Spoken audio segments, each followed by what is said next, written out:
You see, facing David Benavidez? Why not this year? Yeah, it's also the option for us. Benavidez, Beterbiev, you mentioned Canelo.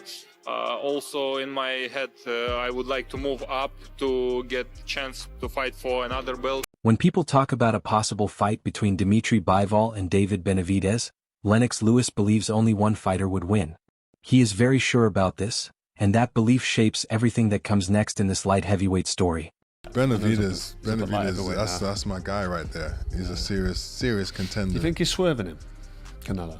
Yeah, absolutely. Yeah, just a blatant straight out swerve. Don't fancy it. Yeah, definitely. The man's a boogeyman in one sense. He's like, who is out there to give him a good fight? I don't see anybody out there to give him a good fight. A fight between Bivol and Benavidez is one of the most wanted matchups in boxing today. Fans and experts are excited because it would bring together two very different styles, a clash of momentum, and a chance to settle unfinished business. Bivol is known as a calm and disciplined fighter, a true technician. His careful footwork, smart punches, and tight combinations have frustrated some of the hardest hitters in the sport. His recent fights have only made his reputation stronger. When he first tried to become the undisputed champion at light heavyweight, he lost a close decision to Artur Beterbiev.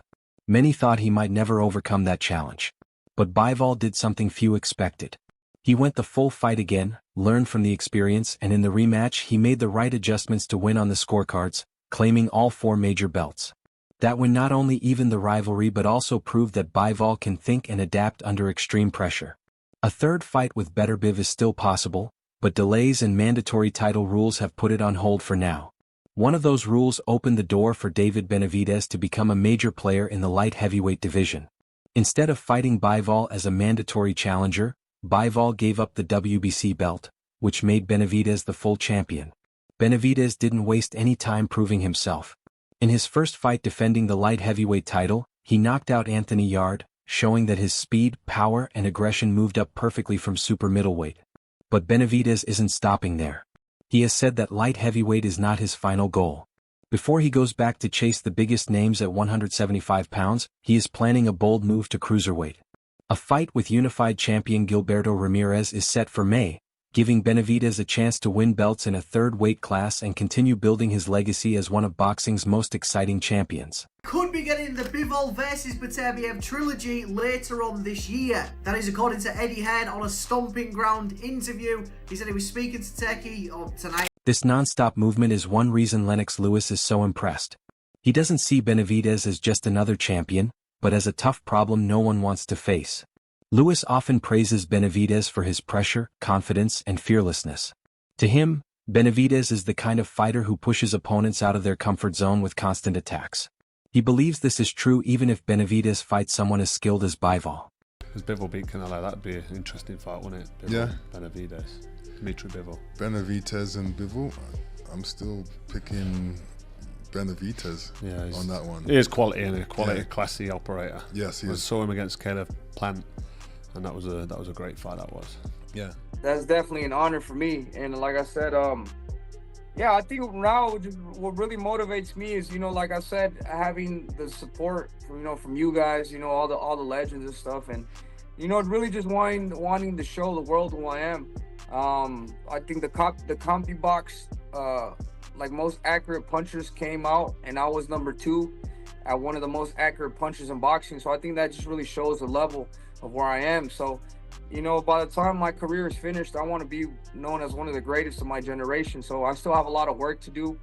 But like I said, this doesn't scare me at all. If anything, it motivates me. And, I just love the sport of boxing. And by the time I'm done, I'm going to accomplish everything I set out to accomplish. I heard him the last time we sparred.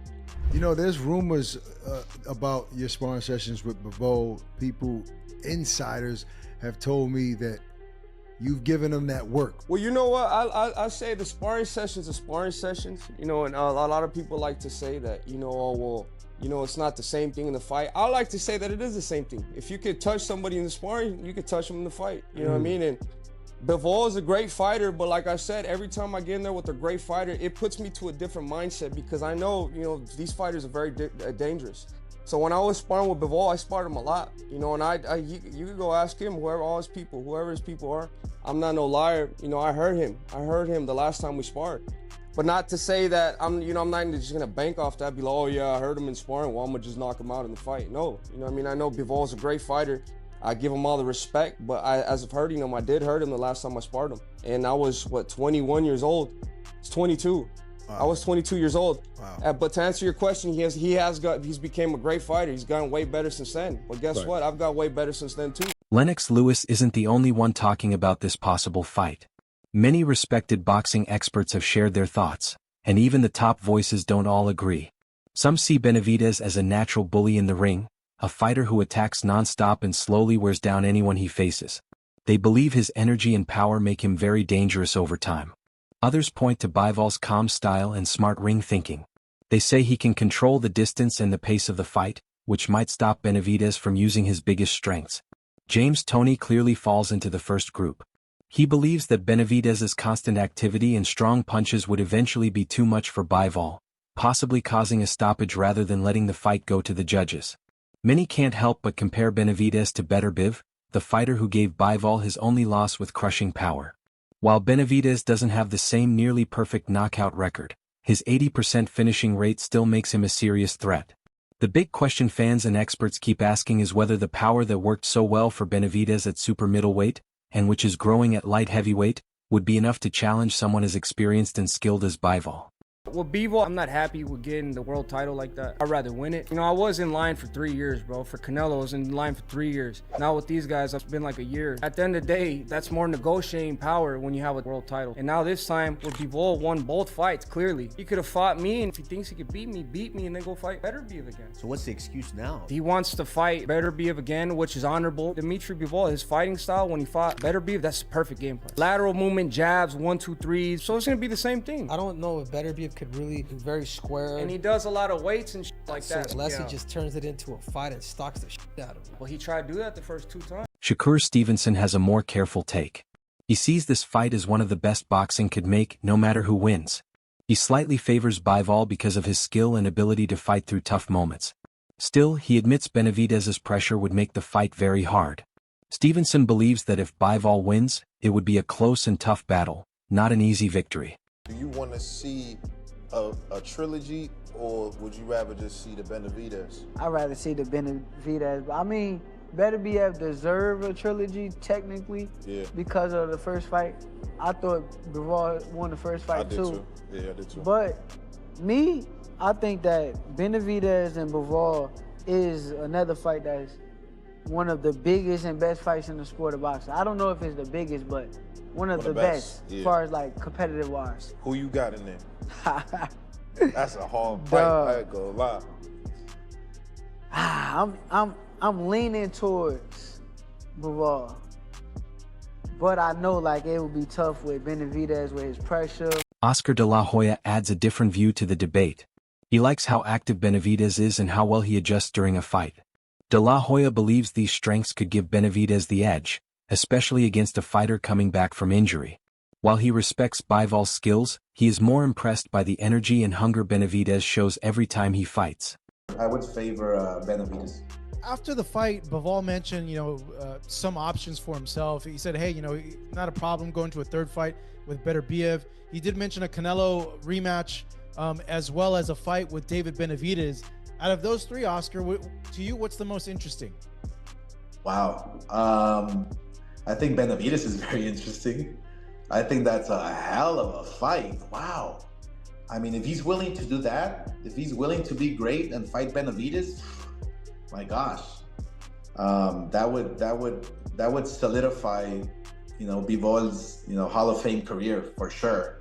But look, yeah, he proves to the world that he's the best at 175. So, yeah, I think that's a hell of a fight. That would be a hell of a route to take.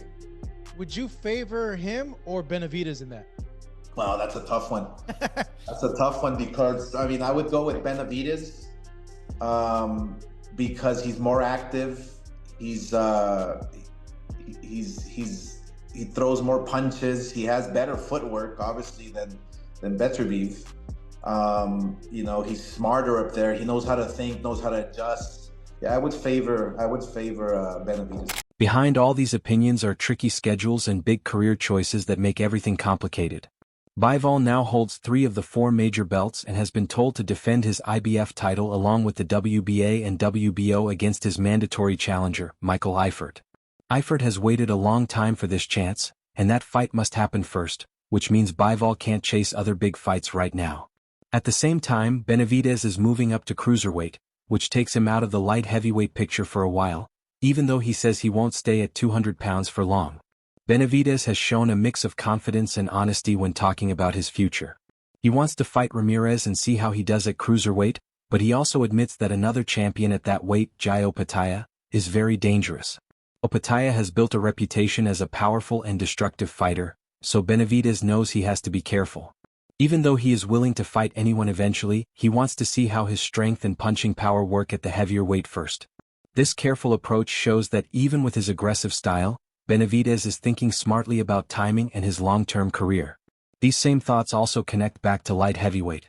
Benavidez has talked about sparring with Bivol in the past, remembering moments where he landed punches and saw openings. Sparring doesn't always show who would win in a real fight, but these experiences make the idea of a real match even more exciting and personal. From Benavidez's point of view, those moments hint at ways he believes he could challenge Bivol if the two finally face each other in the ring. I gotta be 100% honest. I gotta get myself started at cruiserweight first because Opetaia is a beast. You know, I've been watching him. I like him a lot. He's a great fighter. But definitely, let me get up there. Let me see how it is, and I could definitely, like I said, I don't shy away from no fighter. We know that. And that would be a great fight. I mean, it would be amazing not to have to cut weight. Yeah.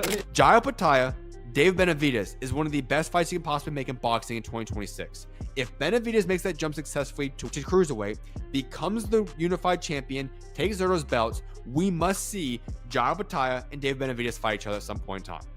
That fight right there will be one of the best fights to make in boxing. You're talking about two guys that want to go for the kill. Obviously, Benavidez has much higher output than Jai Opetaia does, but Jai Opetaia is looking for the kill at all times. David Benavidez is a very skilled fighter, as is Jai Opetaia. That fight right there, styles make fights. That is a fight made in heaven right there. If we were to put together some of the best fights to make right now, I want to see Benavidez and Opetaia fight if Benavidez makes the jump successfully to cruiserweight and beats Zurdo. Meanwhile, other fighters are watching closely. Ben Whittaker, an unbeaten British boxer, thinks Bivol's experience and skill could be the hardest challenge for Benavidez at 175 pounds. His view shows a bigger point in the division. Even those unsure about Bivol beating Benavidez still respect how good he is. How would you have rated his chances if he'd have ever fought Dmitry Bivol or Artur Beterbiev? That's the thing, they're seasoned at the weight. The big light heavies, they've got experience and they always find a way to do it. So for me, I think the person who could have beat him is Bivol. Bivol can box and he can fight. But we keep hearing these sparring stories. He knows something we don't apparently, so it is what it is. All of this happens while old rivalries are still unfinished. The Bivol-Beterbiev trilogy is one of boxing's most wanted matchups, a fight that would finally settle their score and shape the division. Until then, other fights feel temporary depending on injuries, mandatory rules, and deals. What makes the Bivol-Benavidez talk so interesting is that there isn't one clear story. There are different paths pulling the sport in different directions. Bivol shows skill, patience, and smart thinking in the ring. Benavidez shows energy, ambition, and a drive to take on challenges in different weight classes. Lennox Lewis's opinion supports this view, painting Benavidez as a modern boogeyman, both feared and admired. Which one is more of the fight? I know Dmitry Bivol more than Beterbiev, but I think Dmitry Bivol just put the game plan out how to beat Beterbiev. But both of them, I have to be at the top of my game. Training camp has to be the hardest training camp I've ever been through to win those fights. Both of them. A more like a barn burner fight would be me and Beterbiev. Fights like that, people that got a lot of power, you gotta use movement. So I think that would show a different aspect in my game. But I'm 100% confident I beat both those guys. It's not gonna be easy at all, but this is what we're here for. As 2026 begins, the stakes get higher.